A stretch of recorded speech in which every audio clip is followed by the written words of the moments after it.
ойлы құт-қонық қыдырдарға мекен. Оларға бір ұлттың, бұл Баянауылға бір жаратушы Тәңірдің назары түскен жер. Таудың бітісіне де бәріне қарасақ та бір адамда бір ойға жетер еді.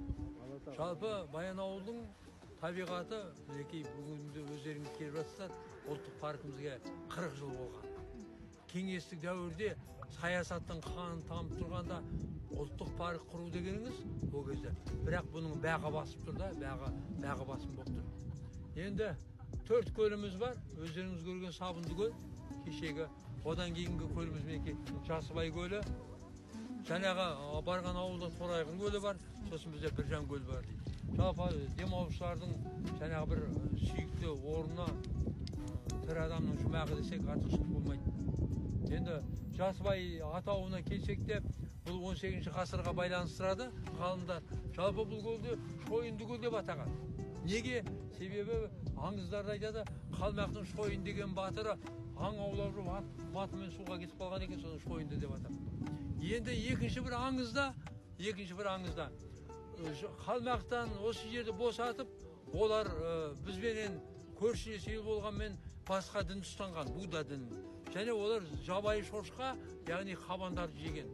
Ал олардың ыдыстары харам, олар мына құмға ысып, сумен жуу керек деп тау қыдырып, шойын қазандарды үйтіп тастаған екен. Өткен кеткенде халық 10 жыл ма 15 жыл жата ма, біраз уақыт жатады. Қайда барасың? Ана Шойынды көлдің жағасымен кеттім деп айтады екен дейді де, солай. Сөйтіп 1741-40 жылдары аламан алапат соғыс болды. Өйткені мынау жер сұлулығы өз алдына, бұл сұлудың жақсылығы да бар, жамандығы да бар ғой. Қалмақ бізге тегіннен бере қоя ма? Алдында олар тегін кіріп кеткен. Осы жерге келіп жүрген біздің арғы бабаларымызға 7 жыл жұт болып, ол бір 70 жылға ұзарған екен. Осы кезеңді пайдаланып, батысқа қарай кетіп бара жатқан қалмақ жоңғарлар осы жерге Аюке ханның айналасы қойып кіріп кетіп қоныстанады. Енді біздің арқа өңірінен Баянауылда біздің Далба бөлімшесінде Қарағайлы бұлақта Қаздауысы Қазбек бидің сөресі бар. 3-тің біріне қосған Қазбек бабамыз дүниеден өткен Әзір Сұлтанға жерледі. Сол Қаздауысы Қазбек би. Бұл Баянауылда 9 ханға ақылшы болған Абылай ханды желеп жебеген көмекке әулеп бұқар жырау жатыр. 10 сан ортада Орамбоған Озғабай батыр бар. Солардың барлығы жаңағы осы жерде жаңағы жиын өткізіп елдің жаңа Қарағайлы бұлақта. Бұл жаңағы олар көшіп келгенде 10 жастағы бала сақал мұрты шығып жат болып, Қарағайды садақа асынып, Қарағайдан айда ұстағанша тәрбиелеген. Бұл қалмақпен күнде көріп жүрген қалмақты олар өлтіре алмайды ғой. Олар біздің ата жауымыз, біздің ата мекеніміз анау көне Көктау Баянауылға кіріп отырып алды. Біз ол жерді босатпасақ аруақтың қаһарына ұшыраймыз деп тәрбиелеп, енді ол 10 жылдан кейін отырып, көршілес отырғаннан кейін жаңағы не болды ғой? Өсті ғой, 20-ға келді ол жігіттер.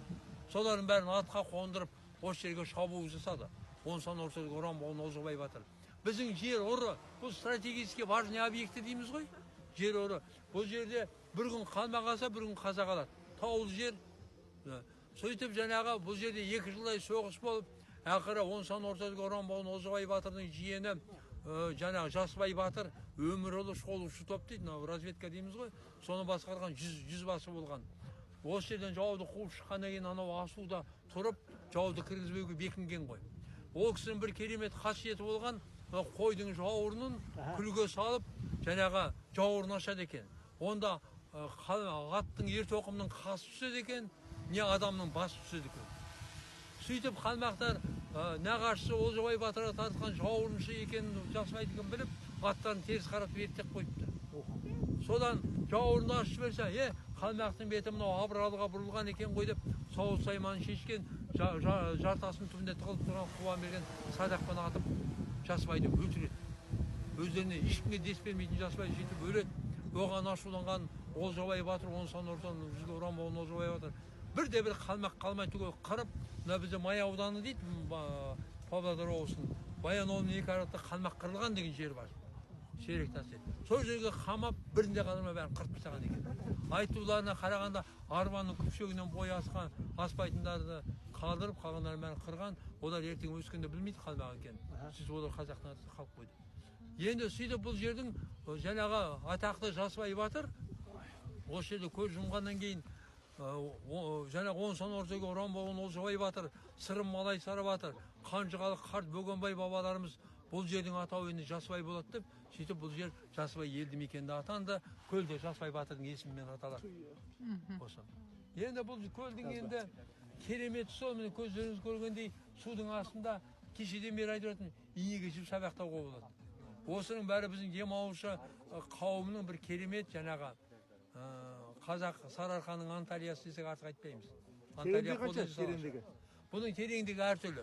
13 метр, 18 метр жерлер бар. Мен бір естідім 23 метрге дейін барады деген. Ең терең жер, иә? Иә, өйткені көрдіңіз мына тау ғой, жарғабақ төмен кете береді. Су Радоновый бұның астына шығады. Неше түрлі балық бар бұнда? Бұнда енді балықтың бізде шортан бар.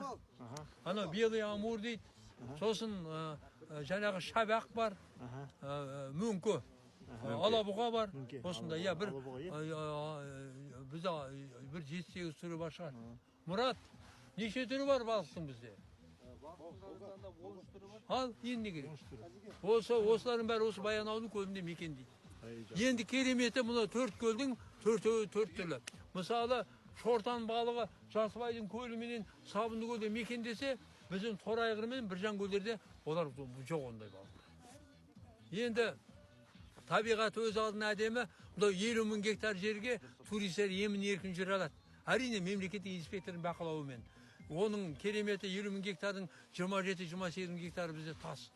Сарыарқадағы біздің Бурабайды Қарқаралыны алатын болсақ, онда орман қалың. Бізде тас 27-28 гектар бізде тас. Тас болғанда табиғи ескерткіштер жағын көріп жатсыз. Табиғаттың әдемілігі сол, туристерді баурап алса, одан басқа біздің Баянауылдықтармен ешкімді ауласпайтын бір дүние бар. Бұл Баянауылда қазақ ғылым мен өнердің мәдениетінің негізін қалағандар дүние келді. Основатель науки и культуры искусства дейміз ғой. Бір ғана Қаныш Сәтпаев атамызды алайықшы. Ұлт емес адамзат мақтанышы.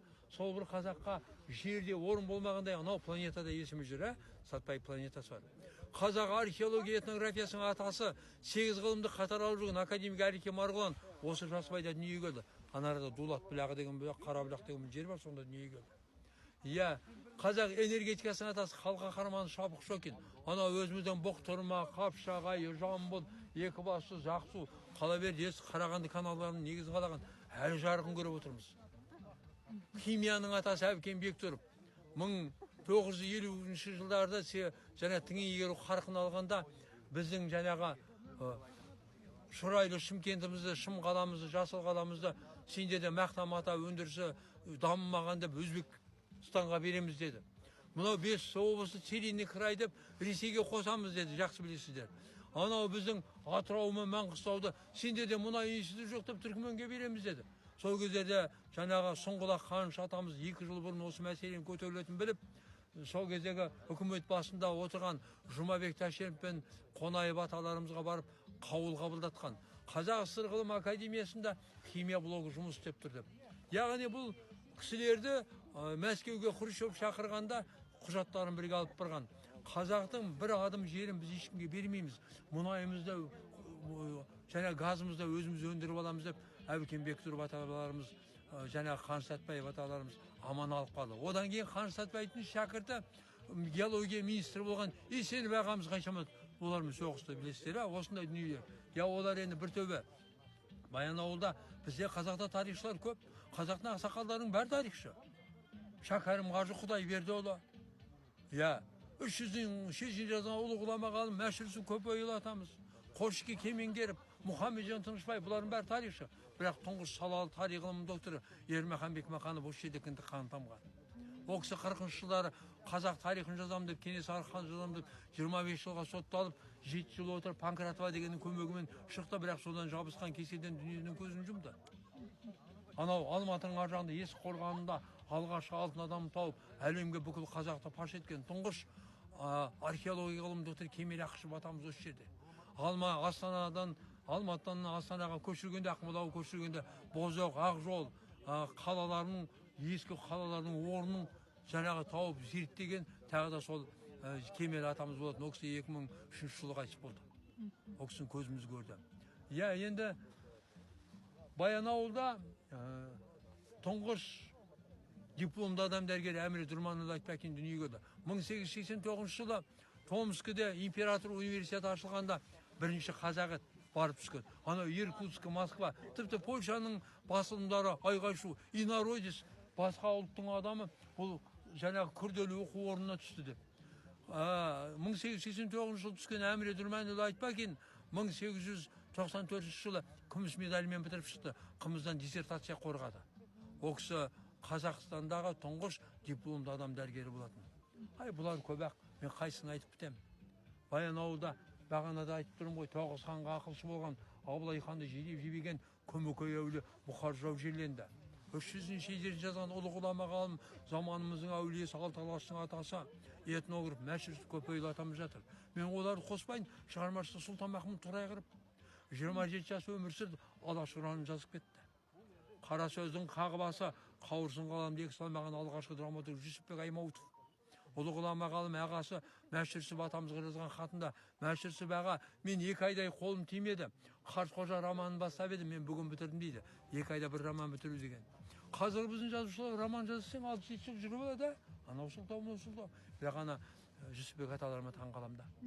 Ол кісі қауырсын қаламды екі салмайды екен. Бір қабат жазма сол сөзге шегеленіп қалады екен.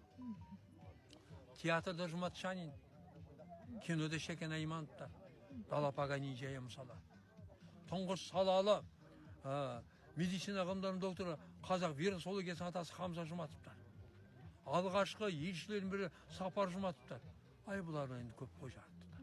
Олардың бәрі Баянауылда туды, туысқандар. Баянауылға бір шеге қаққан жоқ. Олардың салған үйді кішкентай үйшігі де жоқ. Олар ұлт үшін, халық үшін, болашақ үшін қызмет етті. Сондықтан олар бүгінгі күні қазақ ғылым мен өнерінің негізін қалаушылар болып қалды. Солардың бәрінде білім мен ғылымға ұштаған, ой өрісін жетілдеген сіздер мен біздер қорғап жүрген осы табиғат болатындар. Менің сіздерге тілейтінім ұрпақтарыңыз сол аталарымыздай ұлы ғұлама ғалым болсын. Ел осы, жер осы, көл міне. Күн көйі ақбет көп аула, қойнауы жасыл көк орман, толқиды тулап көл аунап, көрудің өзі бір арман. Сайында бұлақ сылдырап, тауында тоты сайраған, қосылып бәрі жыр құрап, қырында сағым ойнаған.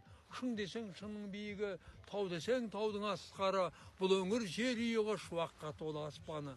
Баянаула, баяула, шалынған көзге қиядан, Сұлтанмахмұт жаяуда ұшқан осы ұядан.